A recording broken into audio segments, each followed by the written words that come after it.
All the recordings are played once only. Section 1.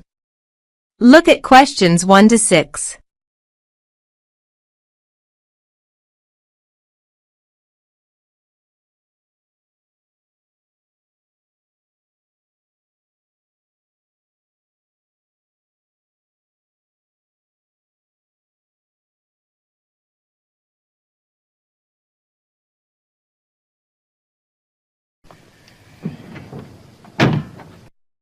Yes? Oh, good morning, madam. I'm from Pestaway Market Research. I'm doing consumer research in this area. I wonder if you'd mind telling me, do you use Pestaway in your home? Pestaway? Oh, the insecticide thing. Well, yes, as a matter of fact, I do. What do you use it for, madam? Fleas, ants, cockroaches, woodworm? Oh, cockroaches. This is an old house, you see, and we often get cockroaches in the kitchen. I tried scrubbing and disinfecting, but it didn't seem to do much good. And then I heard a commercial about Pestaway, so I thought I'd try that. Was that on TV? No, it was radio, one of those early morning shows. You heard it advertised on the radio? Fine. And you say you use it in the kitchen. Do you use it anywhere else in the house? In the bathroom, say? Oh, no. We've never had any trouble anywhere else.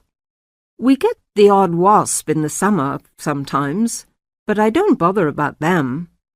It's the cockroaches I don't like. Nasty, creepy, crawly things. And you find Pestaway does the trick?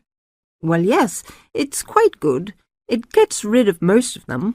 How long have you been using it, madam? Oh, let's see. About 2 years now, I think. About 2 years. And how often do you find you have to spray? Oh, I give the kitchen a good spray round the skirtings and under the stove, you know, about every 6 weeks.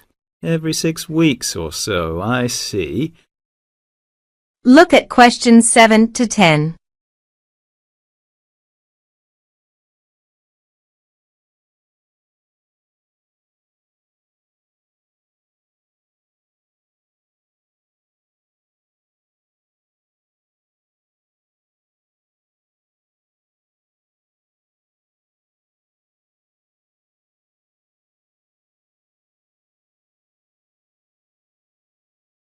Where do you buy your Pestaway, madam? A supermarket? Chemist? Oh, no, I get it at the little shop at the end of this street. They stock practically everything. It means taking a bus if I want to go to the supermarket. Well, thank you very much, madam. Oh, could I have your name, please? Mrs. Edgerton. Mary Edgerton. That's Egerton. Egerton. And the address? The address is 12 Holly, Peterford. 12 Peterford. And may I ask your age, madam? Oh, well, just put down I'm over 50. As you like, Mrs. Egerton. And occupation? Housewife? Well, I used to be a telephonist before I married. I had a very good job at the post office, but what with a husband to look after and 4 children to bring up, it doesn't leave you much time, does it? Occupation, housewife. Well, thank you very much for your time, madam. You've been most helpful. Section 2. Look at questions 11 to 16.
During the short break we just took, several of you approached me with questions. So before going on with the orientation talk, I'd like to address those queries. As I found, if one person asks a question, probably a dozen others are wondering about the same thing. The first question is whether Wasamata University employs modules technology as an instruction method. The answer is yes, we do.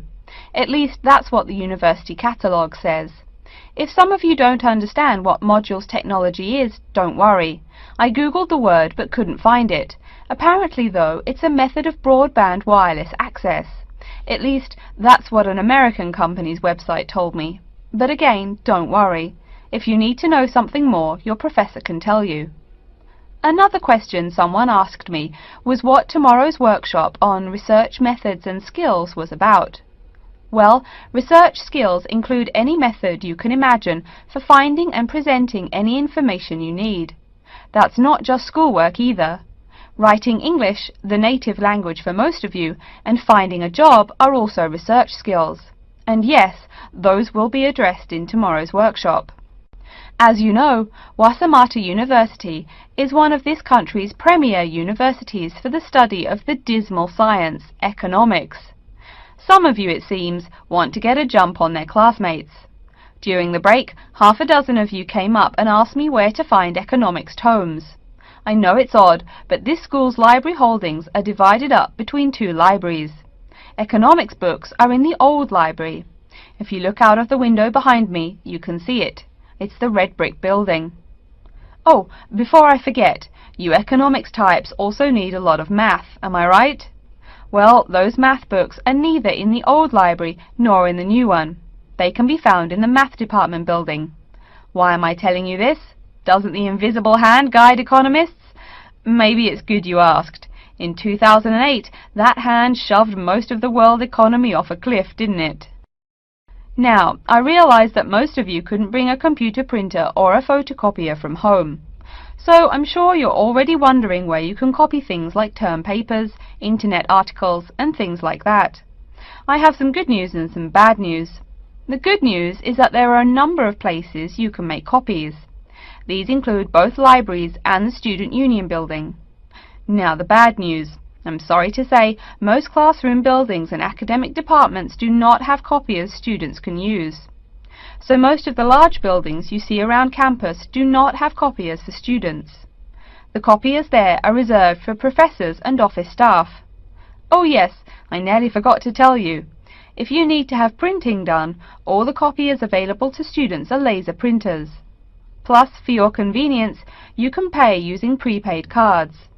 You can get those in the Student Union building. That just covers the questions put to me. If you have more, please see me during the next break at 2:15. Look at questions 17 and 20.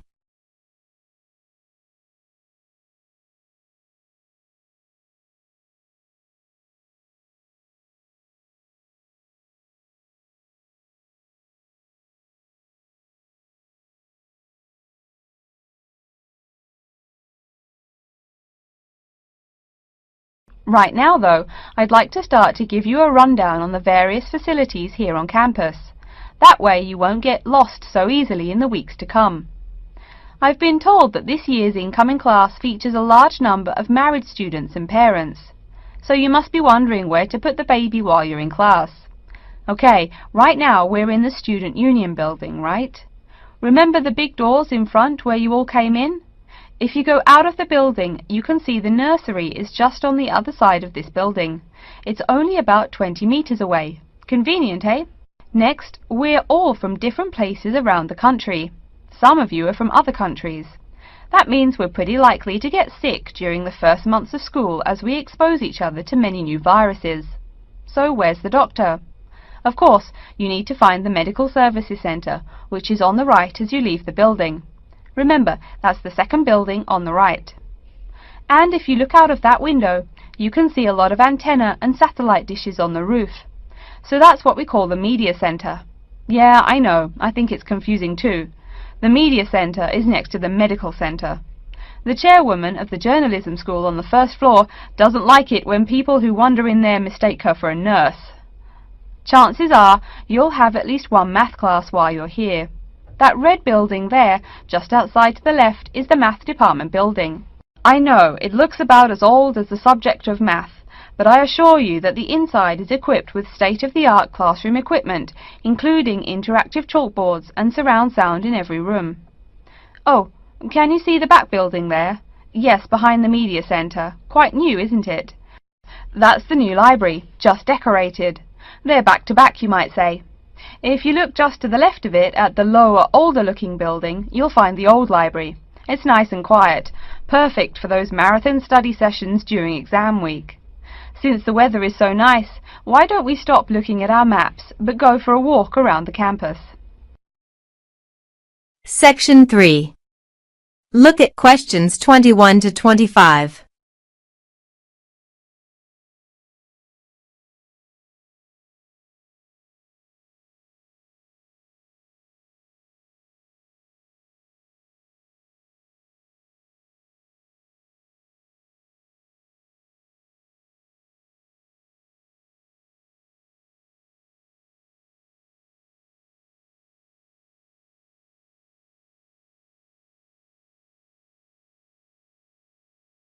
Joanne!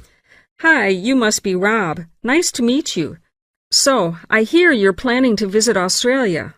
Yeah, and I really wanted to talk to you because I was thinking of spending some time in Darwin, and my sister told me you're from there. That's right. So, tell me about it. Well, where shall I start? Well, Darwin's in what they call the top end, because it's right up at the northern end of Australia, and it's quite different from the rest of Australia in terms of cultural influences. In fact, it's nearer to Jakarta in Indonesia than it is to Sydney, so you get a very strong Asian influence there. That means we get lots of tourists. People from other parts of Australia are attracted by this sort of international cosmopolitan image. And as well as that, we've got the same laid-back atmosphere you get all over Australia. Probably more so, if anything, because of the climate.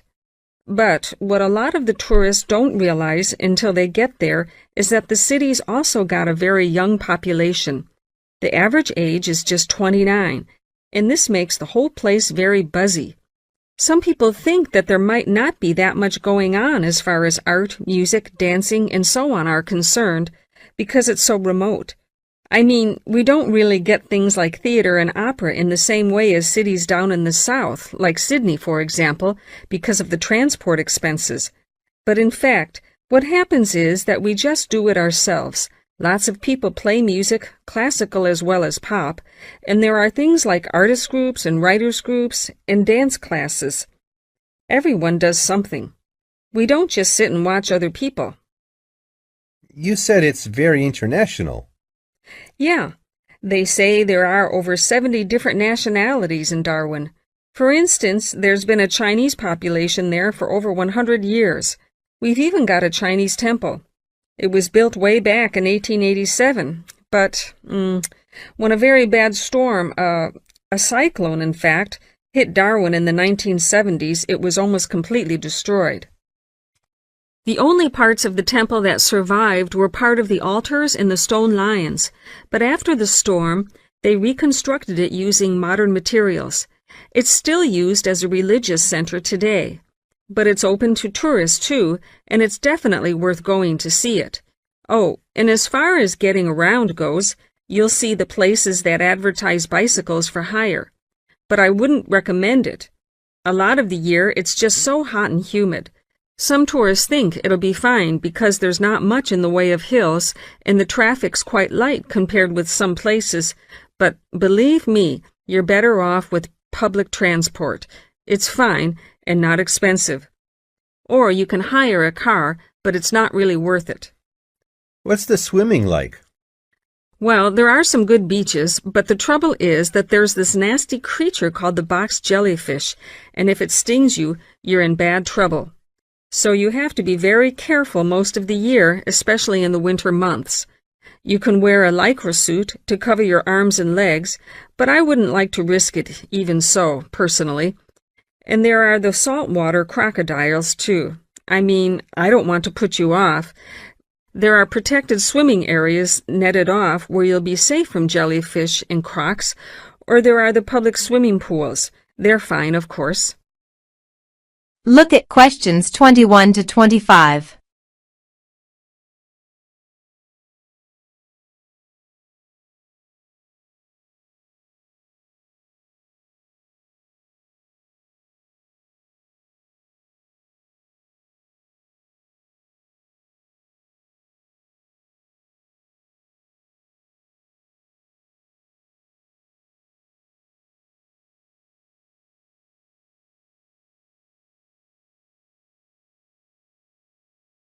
Please sit down, Mr. Walsh. My name's Jane Swain, and I'm the personnel manager. Hello, how do you do? Now, this is just a short preliminary interview. I'd like to chat about your present job and what you've done up till now. Yes, of course. Well, could you tell me how long you've had your present position in Weston's? It is Weston's, isn't it? Yes, that's right. I am not sure. Let's see. I left university in 2005. Is that right? Yes, 2005. Then I was unemployed for about 3 months. And then I traveled round America for a few months. So, yes, it must be about 3 years now, in fact. Yes. And have you any particular reason for wanting to change jobs? I mean, why do you want to move? Well, I actually like my present job and still find it interesting and stimulating. The salary's okay, so it's nothing to do with money, though you can always do with more. I suppose the thing is that I'm really very ambitious and keen to get promoted, so that's the real reason. You say you like your job. Can you tell me what aspect you like most? Oh, my dear, that's difficult. There are so many things. The other people are great. There's a good cooperative atmosphere. I mean, among the staff, and compared to other companies, the conditions are great. I mean, the office itself and the working conditions. And then there's the fact that they give me lots of room for initiative and let me make decisions. You know, that's what I really like most about the job. Yes, well, we're looking for someone like that. You know, someone who isn't a clock watcher and who isn't too concerned about working fairly long hours. Oh, I don't mind that. I'm used to it. And what about your education? You went to Manchester University, didn't you? Yes. After leaving school, I started a diploma course in design, but I decided to give it up and did an arts degree at university instead. Good. And have you done any courses since?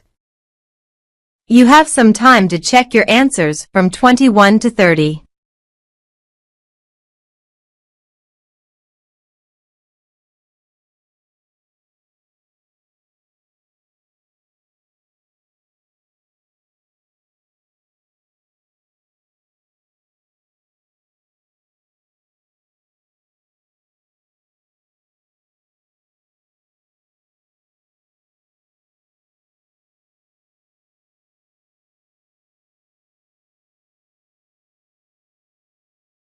Section 4. Look at questions 31 to 40.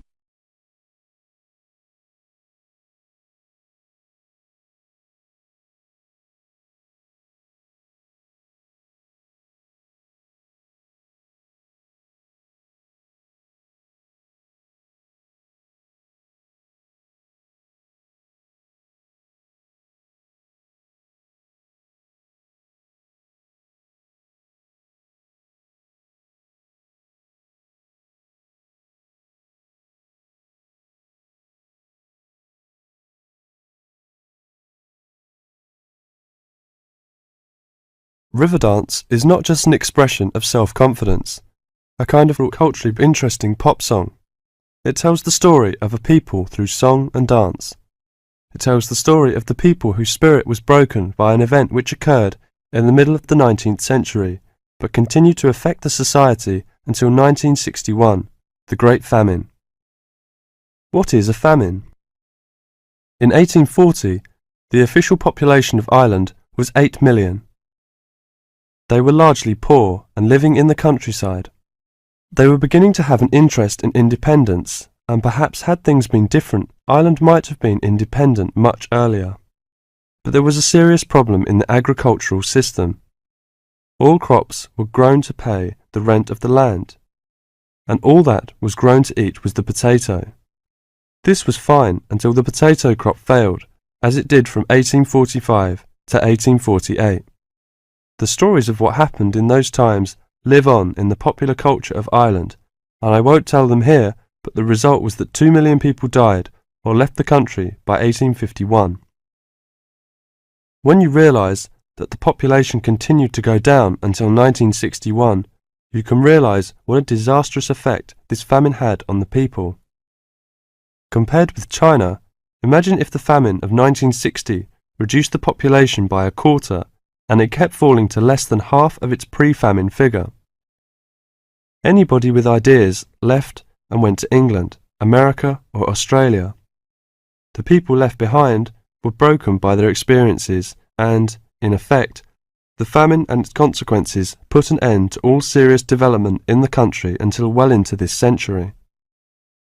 The Irish in Ireland lost all hope and self-confidence, and much of our modern culture is about the sadness of that time and the sorrow of saying goodbye to those who left and left well into the last century.